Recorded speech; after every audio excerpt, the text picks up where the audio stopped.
At SD Bullion, our everyday low prices are already lower than the big boys' so-called flash sales. One of the fastest growing bullion companies in the country, SD Bullion, just claimed a spot on the prestigious Inc. 500. So you have to ask yourself, why haven't you joined over 30,000 new customers who've recently made the switch to SD Bullion for the lowest gold, silver, and platinum bullion prices? To learn more, go to www.sdbullion.com and enjoy the lowest prices in the precious metals industry, period.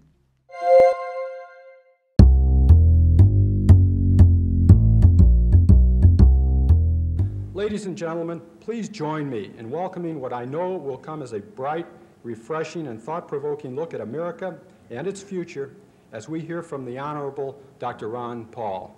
Thank you. Thank you very much.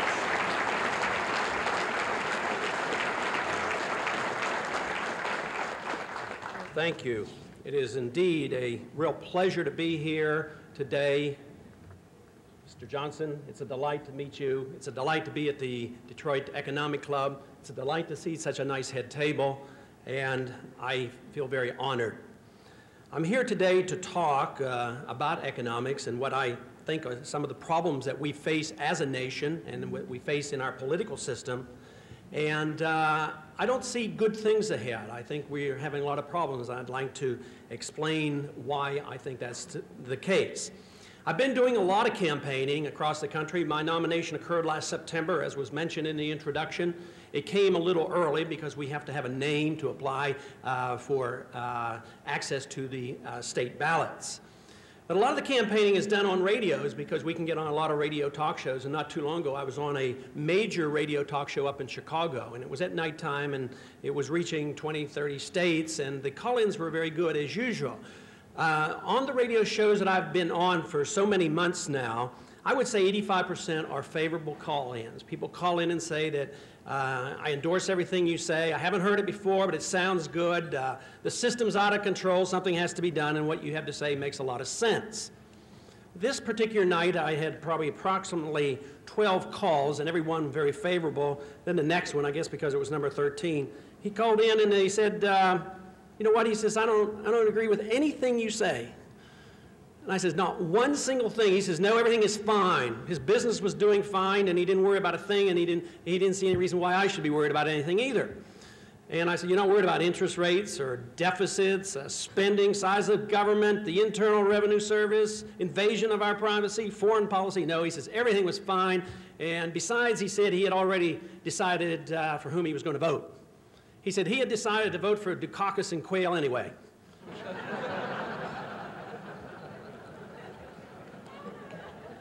There's a lot of confusion out there, and it doesn't really matter for whom you vote. If you vote Republican or Democrat, you get the same policy, and that certainly is the theme of our campaign.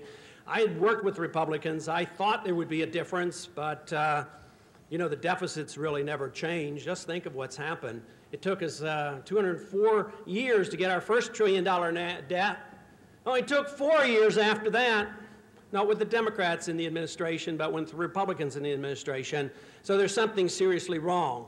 No one individual is to blame, but there's something wrong with the economic and the political system that encourages the accumulation of debt at that rate, and we'll have to face up to it.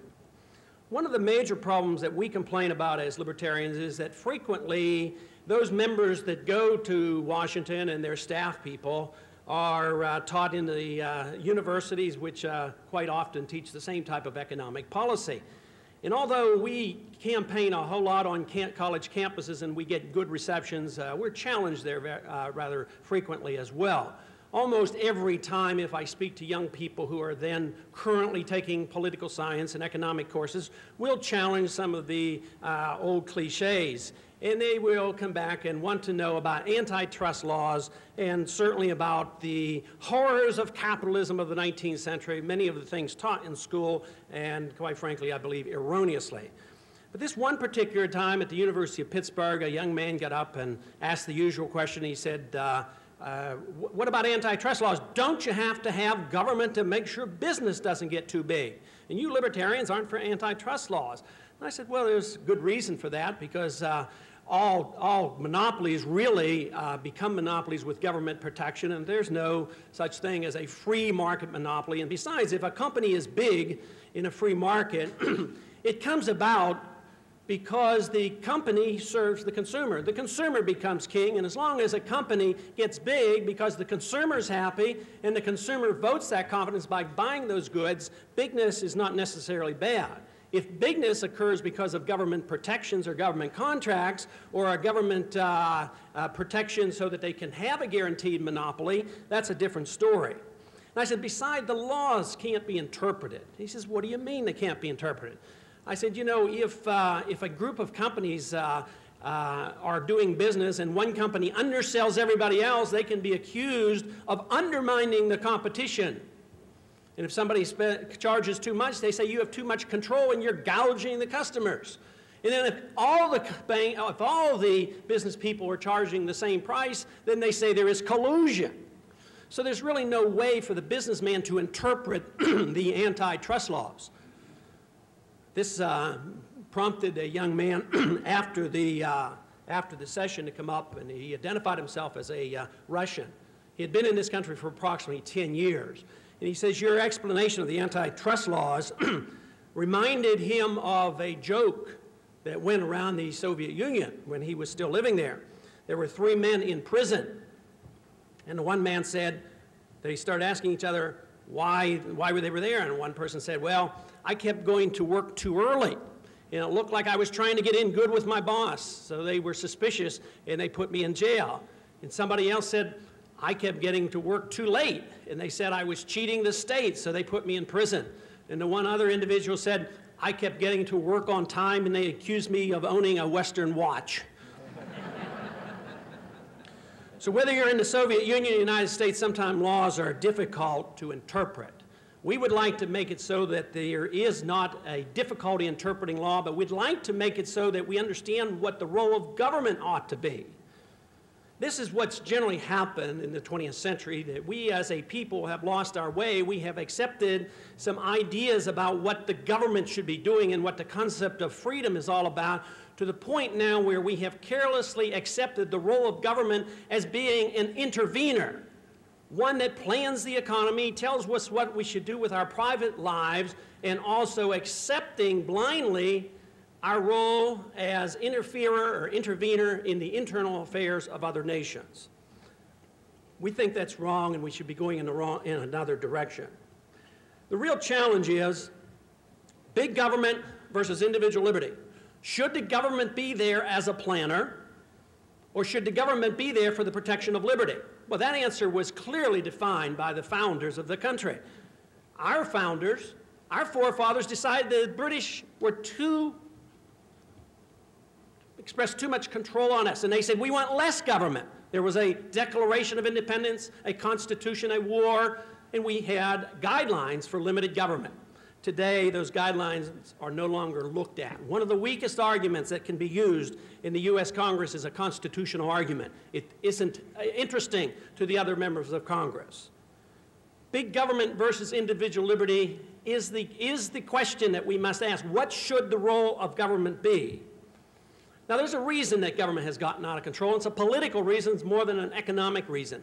The political reason is that we have allowed ourselves to accept the notion that government is to take care of special interests. So they accept the philosophy of utilitarianism and pragmatism. Therefore, they can do what they want depending on the circumstances. But it is a philosophy. It isn't pragmatism in the sense that they are avoiding the extremes of philosophy. They accept an extreme form of government that says government power can be used to serve powerful special interests. And look at the record. Look at the number of lobbyists in Washington. Look at the PAC committees. Do the PAC committees donate their money to Republicans or Democrats? Powerful PACs always donate to both parties because they want power and control. Look at the way budgeting occurs with pork barreling, the essential way of promoting special interests for everybody's district. What happens to the politician? The politician has pressure put on him to vote a certain way, and he comes to the belief that he cannot be reelected unless he votes a certain way for his district. Voting for freedom for his district? No, voting to see what he can get in a materialistic way. We are a materialistic, obsessed society that says that government is in the business of redistributing wealth.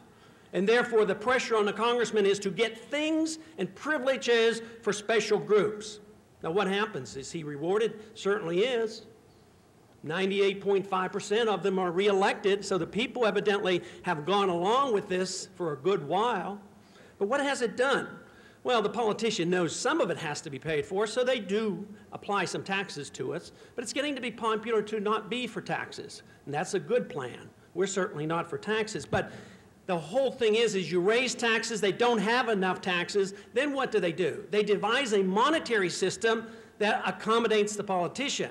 If they can't collect enough revenues from us, what they do is they devise a system where they can sell the debt to the Federal Reserve System. Now, where does the Federal Reserve get the money and credit so the Treasury can send out their checks? They get it out of thin air. It's positively amazing. They talk about us as libertarians having extreme ideas, but isn't it rather extreme and bizarre to think a government should run up a $220 billion deficit per year and then print the money to make up the difference? That, to me, is bizarre and something that we ought to challenge, and that's what we're doing. The money supply is important to us in Austrian economics and libertarianism is because Austrian economics teaches that the business cycle is explainable. It's explainable because it is caused by the Federal Reserve System. As there's creation of new money and credit, it creates the boom, it creates the high prices, it causes the high interest rates, and then the Fed is required then to cut off the credit and causes the crash. And we've been going through this, through violent cycles, for the last 70 years or so. And we're certainly on the verge of seeing some ramifications from a huge increase in the money supply, especially between 1982 and 1987. A lot of people say you shouldn't worry about inflation. A lot of economists are saying this because they say prices aren't going up so fast. That's exactly what they said in the 1920s. But if you have a tremendous amount of production, it can compensate and keep prices at a lower level than would be predicted by the monetarist theory of economics. That is, if you increase the supply of money 10%, prices go up by 10%. That is not the case. But there are some other bad effects from inflation. The inflation that originates by the Congress interfering by running up the deficit and the Fed creating the new credit. What are the other serious problems that come from the inflation? Well, one of the most serious is the accumulation of debt. People can borrow because there's credit in the market, and as it spreads through the banking system, there is a high liquidity of credit, and so there's overexpansion. Certainly there was overexpansion in Texas when the prices were soaring in oil, and then there had to be a correction. And that's the way the whole country is operating, through overexpansion and then a correction that must occur. So we have this huge amount of debt that we have accumulated, and this is no small amount. National debt at $2.6 trillion, nearly twice as big, nearly twice as much debt accumulation during the Reagan administration as all the other presidents put together. Now, those are some serious figures that we have to concern about ourselves about. But the other thing, the two things, the accumulation of debt and the malinvestment, businessmen doing the wrong things because they get the wrong information from the manipulation of money and credit. For that reason, we as libertarians advocate a different monetary system, one where it is not centrally controlled by a monopoly, but one that comes from the marketplace, one that was designed by the founders of this country who had gone through inflation and that said that Congress should be very limited in monetary policy, and that is to the minting of gold and silver coins, but not to the artificial creation of credit out of thin air. Now, there are others than libertarians who are concerned about the economy. One Felix Rohatyn, a long way from being called a libertarian, had this to say about what he thinks the conditions are like. He says, people still don't realize today that last October 20th, we came within a half an hour of really blowing up the Western economic system. I believe that was the case. That was Tuesday morning when things were rough and tumble still in the marketplace. They do have emergency powers available to take over the banking system in all industries precisely because they know, those who are in charge know that we are on very shaky grounds with our economic and political system. What holds it together? It's confidence. But is it good confidence? Are we putting our head in the sand? Are we accepting this because we truly have a sound monetary economic system? This is one thing that Ronald Reagan deserves credit for. He gives us a lot of confidence. He makes us feel good about ourselves. But is that good? I mean, what if I have a patient who has appendicitis and I hypnotize them and I make them feel good, then they die the next day of a ruptured appendix? I think we have to be willing to look at the hard, cold facts about what's happening and do something about it. And right now, it's out of control. Out of control is spending, inflating, and the deficits are out of control. Social Security. You know, the federal government just recently has spent many, many dollars advertising how sound the system is. How sound is the system? Will the Social Security system truly have more than $1 trillion by the turn of the century in their coffers? Hardly. What do they hold? Treasury bills. How do you spend a treasury bill? You have to tax somebody to get the money to buy the treasury bill back, or you have to print the money. So it's all an illusion. They tell us the annual deficit's $150 billion a year, but the national debt goes up at the rate of $240 billion a year if you count the off-budget items and the borrowing from the trust funds. I think that's an interesting phenomenon, or an interesting word. You know, government trust funds. I think there's something illogical about that. If insurance company ran their programs like the government ran the Social Security system, they'd all be in prison. Maybe we could rebuild our highways if the trust funds would have been left in the highway trust fund, because they certainly collected enough revenues, but they were taken and spent elsewhere. In 1957, it would have taken 22 years for us as a nation to double our wealth. Today, it would take 175 years. Our productive capacity is down. We do not compete. We do not sell and build most of the cars for the country anymore. And there's something wrong with our productive capacity. During this administration, during the Reagan administration, there were 800 bank failures, and there are now 1,600 on the endangered list. Right now, it's estimated that we need $100 billion to finally, if even then, to bail out FDIC and the shakiness of our savings and loan industry. Between 1941 and 1970, when we were on a relative gold standard, it certainly wasn't a domestic gold standard, but it was an international gold standard under Bretton Woods. During that period of time, we had a deficit accumulation of $2.5 billion per year. The Bretton Woods Agreement broke down in 1971, and if you look from 1971 up until 1986, we were accumulating national debt at the rate of $95 billion a year, and obviously it's much higher right now. So there's something to be said about what kind of a check the gold standard places on government. Politicians can't spend money if they're not allowed to print it. There's a limit. It's self-limiting. The only thing that is self-limiting now, since they can expand the money supply, is some of the economic laws that they have no control over. Some of those laws are that there's a limit to how far you can stretch the dollar. If the dollar becomes too weak, and since we are a reserve currency, this causes international crises on the marketplace. But how much more borrowing can we go through? We now owe $600 billion a year to foreigners. And there's going to be a limit to how much borrowing. And certainly, there's going to be a limit to how much more consumption of wealth. We don't have many more Social Security funds to consume the wealth of. And certainly, soon, at the rate we're going, the Japanese and others will own more land here than American citizens at the way we run our policies. We have to seriously consider another option. I thought that during the 1970s, supporting Ronald Reagan would be the proper option. I thought the government would be reduced. I was disappointed, disheartened. I thought the least he could have done was introduce a balanced budget just one time. Last year, during the State of the Union message, he made the American people promise. He says, if they ever do this again to me, pointing to the continuing resolution, if they ever do this again to me, I'm going to veto it. 3 weeks before he leaves office after 8 years, he's going to start vetoing continuing resolutions. We need more than that. We need more than just talk. We need some action if these problems are real. If they're not real, fine. We just continue spending. We all maybe continue to spend, and we do. Just look at the consumer borrowing. Look at the debt of corporations. It's huge, and it's unsustainable. It will come to an end. the total debt now, percentage of GNP, is much greater now than it was in 1929. Therefore, I think it has there's a bad omen. In order to protect for businessmen to protect against the international exchange of currency, there's $500 billion worth of currencies traded every single day, trying to outguess the value of money. If you have an international gold standard, there's no gambling, no risk-taking, because money is universal and it is one unit. But today we have nothing more than gambling. That's what's going on.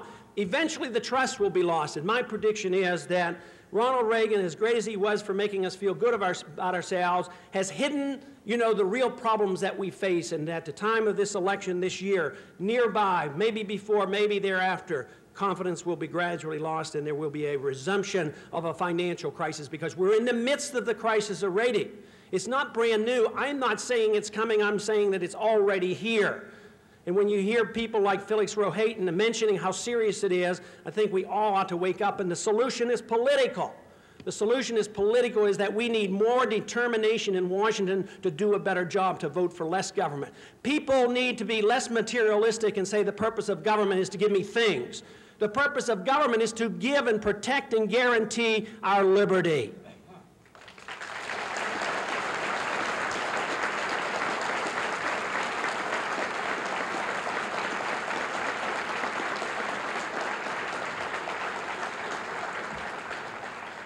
I find 1988 as a very unique and special year. It's unique and special for us as libertarians, but it's unique and special for this country, because the majority of the American people today are not Republicans or Democrats. We already won the election. If you include us with those who say none of the above, I've had it. The majority of the people either aren't voting or aren't registered, and they don't bother not because they're totally apathetic, although I'm sure there are some. They're not doing it because they tell you it doesn't make any difference. It doesn't matter. But it should matter. We still live in a free country. It's a country that allows me to speak out, to run for president, go to the Congress, and we do have rights. But if we sit and do nothing, then it may become too late.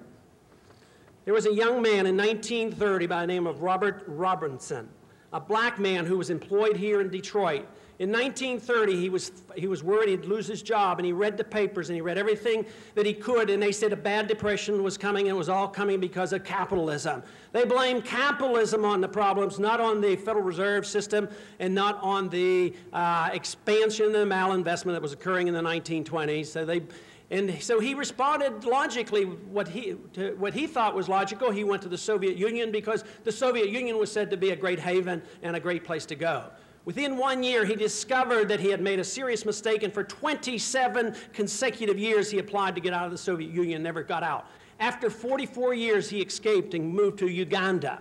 And during this year, matter of fact, he came to this country and he gave us some advice. He says, you Americans, you take all your freedoms for granted. You cannot know the value of freedom until you lose it. I don't think we should wait until we lose it. Our freedoms are being threatened. Whether it's in the economy or our personal liberties or in our foreign policy, it's being threatened because government gets bigger and bigger and bigger. Why is it that a president like Ronald Reagan would hire 220,000 new bureaucrats and look at the speeches he's made? There's something wrong. It's out of control. The solution is clear. The solution is to redefine the purpose of government. If we do not ask that question and we do not give the proper answer, it doesn't matter what you do. You can vote Dukakis, you can vote Bush, you can stay at home, it won't matter. Because the momentum is so great for getting the expansion of power in Washington. Just look at what they do in the name of the drug laws. Just look at what they do in the name of taking care of the poor. Just look at what they do in the name of spreading democracy around the world. It's totally out of control. That suggests that government ought to be limited for the purpose of guaranteeing liberty. The market ought to be free. We certainly object strenuously to the harassment of the Internal Revenue Service.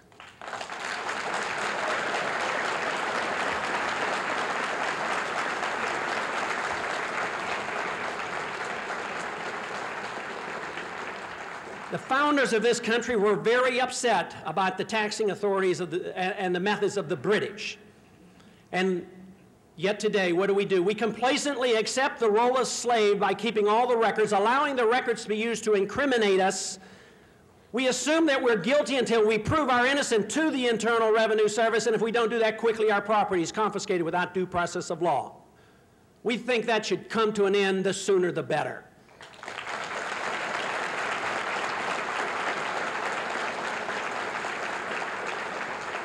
Isn't it rather amazing that there's a bill floating around in the Congress, and you might ask Senator Benson next week why he made sure it didn't get onto the agenda and get passed, and that's the Taxpayers' Bill of Rights, because he as an individual kept it from coming up on the floor. The Taxpayers' Bill of Rights, a token effort to give the taxpayer protection. It was a bill that I had originally co-sponsored. But isn't it sad that we have gotten to the point where we make the assumption that taxpayers aren't citizens? Why aren't taxpayers protected under the original Bill of Rights? That's where the problem is. We have lost our understanding about what a free society is, and we are determined to live as a materialistic society and claim that government will take care of us in anything and everything that we do. We think it's time, for instance, in foreign policy, that Japan and Europe pays for their own national defense.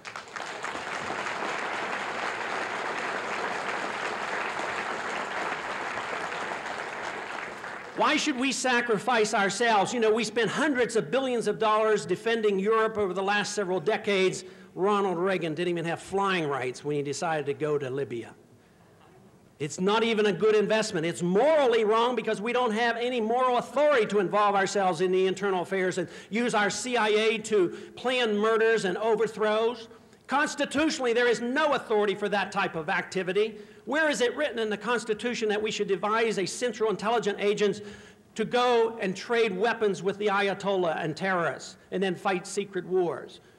The Constitution doesn't defend it, and militarily it makes no sense whatsoever. There's no military advantage to our foreign policy because it is precisely the policy that encourages the communist movement in so many countries. Think about the Philippines and the Democrats and Republican support for Marcos, or whether it was for Batista in Cuba, or whether it was for Somoza in Nicaragua, or whether it was for the Shah in Iran. The people turn against us and turn toward radical forms of government.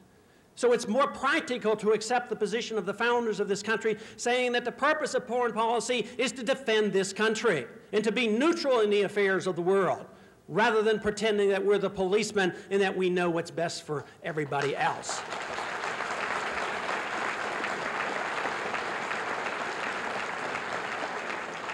But there is one reason why it'll come to the end. If they won't accept our moral argument, if they don't accept the military argument, if they don't accept the constitutional argument, the American people must accept the economic argument. We're broke, and we can't afford it anymore. We can't afford a welfare state that doesn't work. It doesn't get the poor people off the street and doesn't teach our kids any better in the public school, which, by the way, is run by a monopoly that I don't approve of.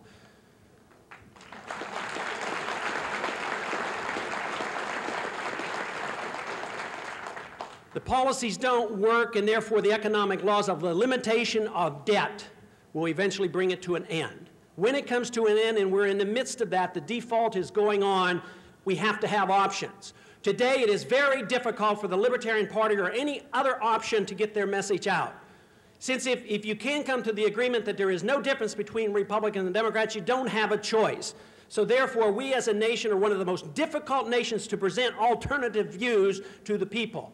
The laws are written so it's difficult to get on the ballots. The funding occurs from the taxpayers to the one other party. It is very difficult. Will the debates occur with us on the debate so that the people have a choice? Not likely. In spite of the obstacles, we are determined. We think the message is powerful. The message is on our side. We're speaking the truth, something the other two candidates have difficulty pursuing. Giving straight answers. It's difficult because they don't have the answers, because they accept the notion of government. This government should be doing all these things. That's why you can't tell the difference between economic policy of Bush or Dukakis. You certainly can't tell now, as the campaign goes on, the difference between their foreign policy as well, or their weapons policy, because they don't ask the right questions. And that's the reason policies never change. Policies will change if we get the ideas and the questions of the libertarians out, because the American people will respond. Thomas Paine said, "Those who expect to reap the benefits of liberty must, like men, undergo the fatigue of supporting it." We as libertarians will use that fatigue in order to support these ideas we so dearly hold. But we are inviting others to join us in our efforts to maintain freedom and prosperity in this country. Thank you very much.